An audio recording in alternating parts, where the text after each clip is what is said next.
So, Black Rain, voted for by you, first time watch by me.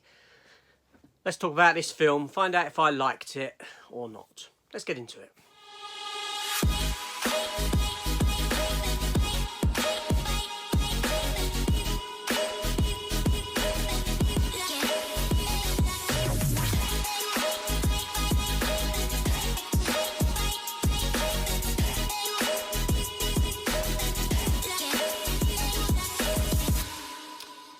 Welcome back to the channel, everyone, and welcome to this here first time watch review. Now, I am so sorry about the momentum of this one. It's been a month since my last unwatched film review, voted for by you, and that was Cobra.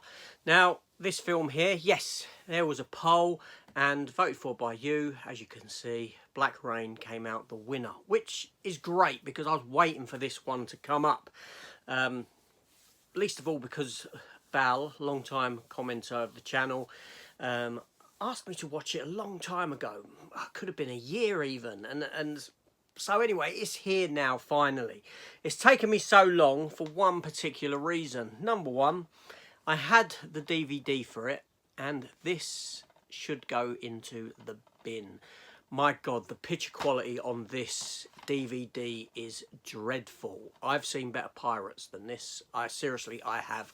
I'm shocked that this got the transfer it did.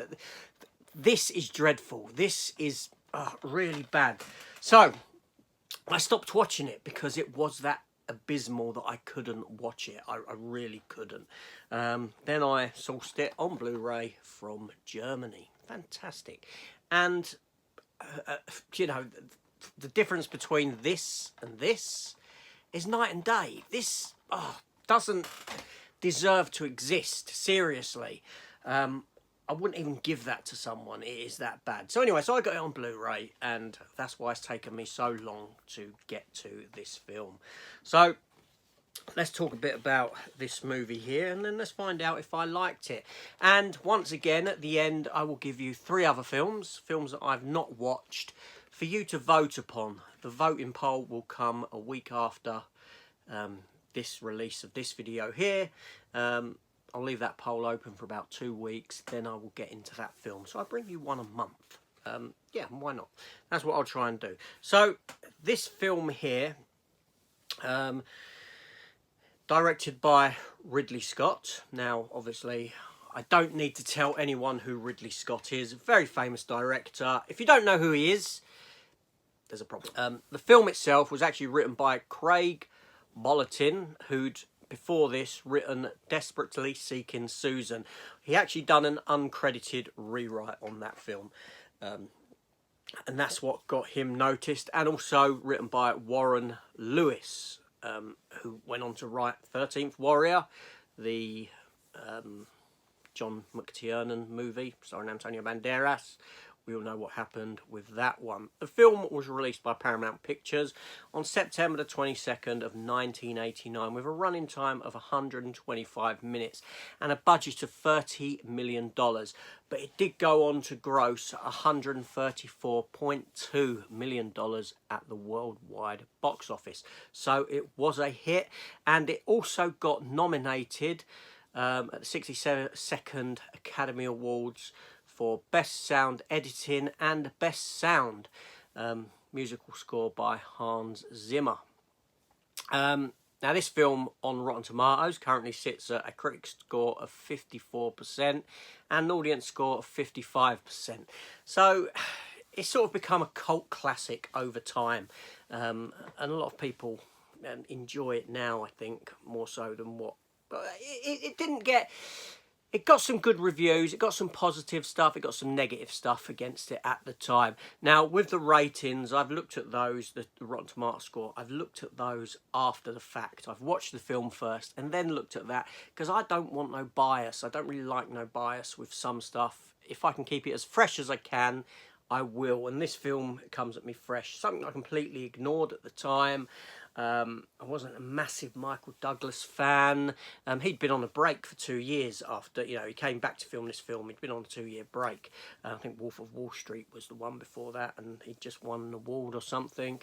But this film, obviously, it stars Michael Douglas as Nick Contolin, Andy Garcia as Detective Charlie Vincent, Ken Takakura as Assistant Inspector Maz Matsumoto, Kate Capshaw as Joyce. The film is set partly in New York City, but majority of the set is in Japan, Osaka, Japan. Now, the film itself, the story, we're introduced to Michael Douglas's character on a motorbike race, essentially, sort of illegal, to win a bit of money. Now, he's doing that to win money because he's recently divorced. He's got alimony payments and all this sort of stuff. And he's behind on payments. And he's being investigated by internal affairs because his partner had taken supposedly had skimmed some money off the top of these drug dealers that they'd arrested and this sort of a thing. And they're looking into Michael Douglas's character and the potential of him having been involved in the skimming of that money and all this sort of a thing. We're introduced to Andy Garcia, who's a character that likes to ride around on the back of another man's motorbike. They call that riding bitch, I believe. Yes. But yeah, so anyway, and they witness something occur in this coffee shop between the Yakuza and the mob. The mob are in there having a drink, having a coffee, something to eat, and the Yakuza come in, kill a couple of people, take something off of one of them, and they run down and capture this Japanese fella named Sato. And they have to take him back to Japan. The Japanese police want him, and they have to escort him back. Michael Douglas and Andy Garcia escort him back on the plane. When they get there, they're confronted by some Japanese police, law enforcement. They hand over the prisoner, only lo and behold, it's not the police. They've actually handed him over to basically the people who have come to rescue him and get him out of trouble. And it opens up this big story of money counterfeiting, Michael Douglas feeling the need to stay there and finish the job and go after this individual, and all this sort of stuff. So I won't go any further into the story, but that's pretty much the story of it.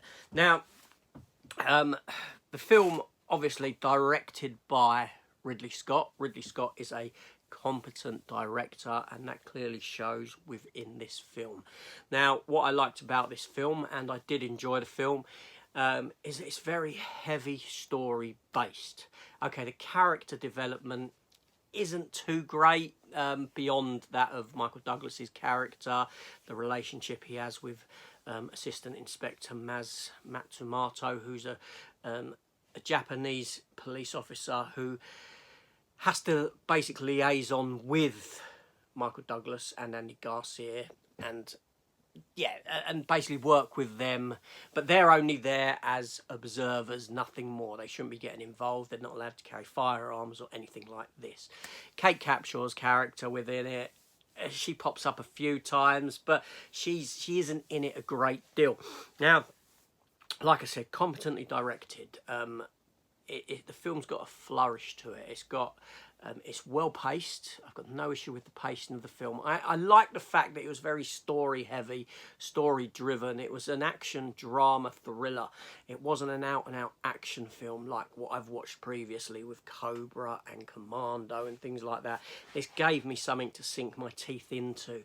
It gave me characters who weren't completely one-dimensional and things like this, and I loved it.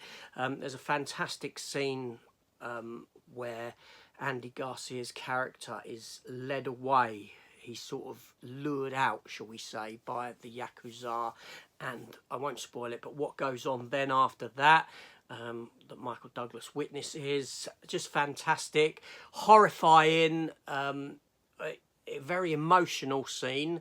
You felt for the character.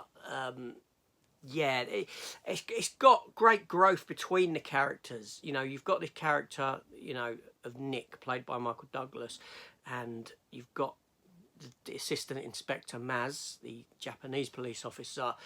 Their relationship is kind of a hateful relation. They don't get on, but the connecting tissue between them is Andy Garcia's character. And when this event occurs to Andy Garcia's character, this draws these two closer together. And by the end of the film, there's a bond there between these two. And it's fantastic. Now, it goes a certain way at the end where you might expect Michael Douglas' character have done a certain thing, but he kind of redeems himself. There's a redemption in the last scene with him. And yeah, I really enjoyed this film. I really enjoyed it. I loved this film, actually. I thought it was fantastic. It doesn't overstay its welcome. It's well paced, it's well shot, it's well written, some fantastic performances within. I like the fact that a lot of the film was in Japanese but without the subtitles. So you've got that fish out of water feel for Michael Douglas's character and Andy Garcia's character. They're in Japan and they don't know what's being said, so you don't know what's being said. You only need to know the bits that you need to be informed about, if that makes sense. So it does give you that sense of, hold on a minute, I'm sort of a bit lost here. Should I really know? But it works for the film because it puts you on edge like these characters are. And what's being said about me, kind of a thing. Hans Zimmer's score is fantastic. I mean, Hans Zimmer's produced some brilliant scores in his time. There are a lot better than this, I will say, but nonetheless, it's a decent score, and the film offers up some decent action set pieces towards the latter part of the film. So, yeah, a thumbs up. I thoroughly enjoyed this movie. Luckily so, because obviously I had to buy it and import it to watch. But no, one that I'm happy to put into the collection and revisit again. All I'm going to say is, if you haven't seen this film, watch it. Not the DVD version, seriously. Not that DVD. That is abysmal. So there we go. Black Rain. That's a win for me. A bonus. Fantastic. Loved it. There we go. So, what's up next? Okay, so 3 films for you, right? Now, again, I'm going to put up the movie Zulu. Zulu's here. Zulu was sent to me. There was a running joke that I hadn't seen Zulu when I got to my Zeds, and I didn't have Zulu. I haven't seen Zulu. It was sent to me by a friend of mine, shall we say, an acquaintance. It's actually the fella that I get bootlegs off of. He sent me, not a bootleg version, an original version of the film. So anyway, that side, I digress. Zulu. Zulu's going up, yes. Now, for the last time for now, but it will come up again, is Days of Thunder. Okay, that one's been up a few times. If it comes up this time, if it doesn't, I'll drop it out of the vote-ins and we'll move on to some other stuff. But that's there for now, so them two. And the third one is Lock Up. Yes, the movie Lock Up, Sylvester Stallone. Another Sylvester Stallone film that I haven't seen from that era when... unless it had a hook to it, the film, in that it was sci-fi or aliens or something, you know what I mean? There was a hook. I ignored a lot of out-and-out action movies. And Lock Up is another one that I ignored. So there we go. Let's get rid of them. So they're your 3 choices for the next voting poll, which will be in a week's time. No, 2 weeks' time. No, a week's time. What am I saying? I'll have this up for a week. I'll put the vote poll up. And then 2 weeks after that, I'll give you that the winner of that. So, there we go. This is AJ. Thank you for watching. Let me know your thoughts on this film down below. And again, thanks to Bao for recommending this a long time ago. And I'm so sorry it's taken me this long to get around to it. It's really bad on my part, but it would have been earlier if not for this rubbish here. Anyway, it's AJ and I shall see you on the next one. Take care all and goodbye.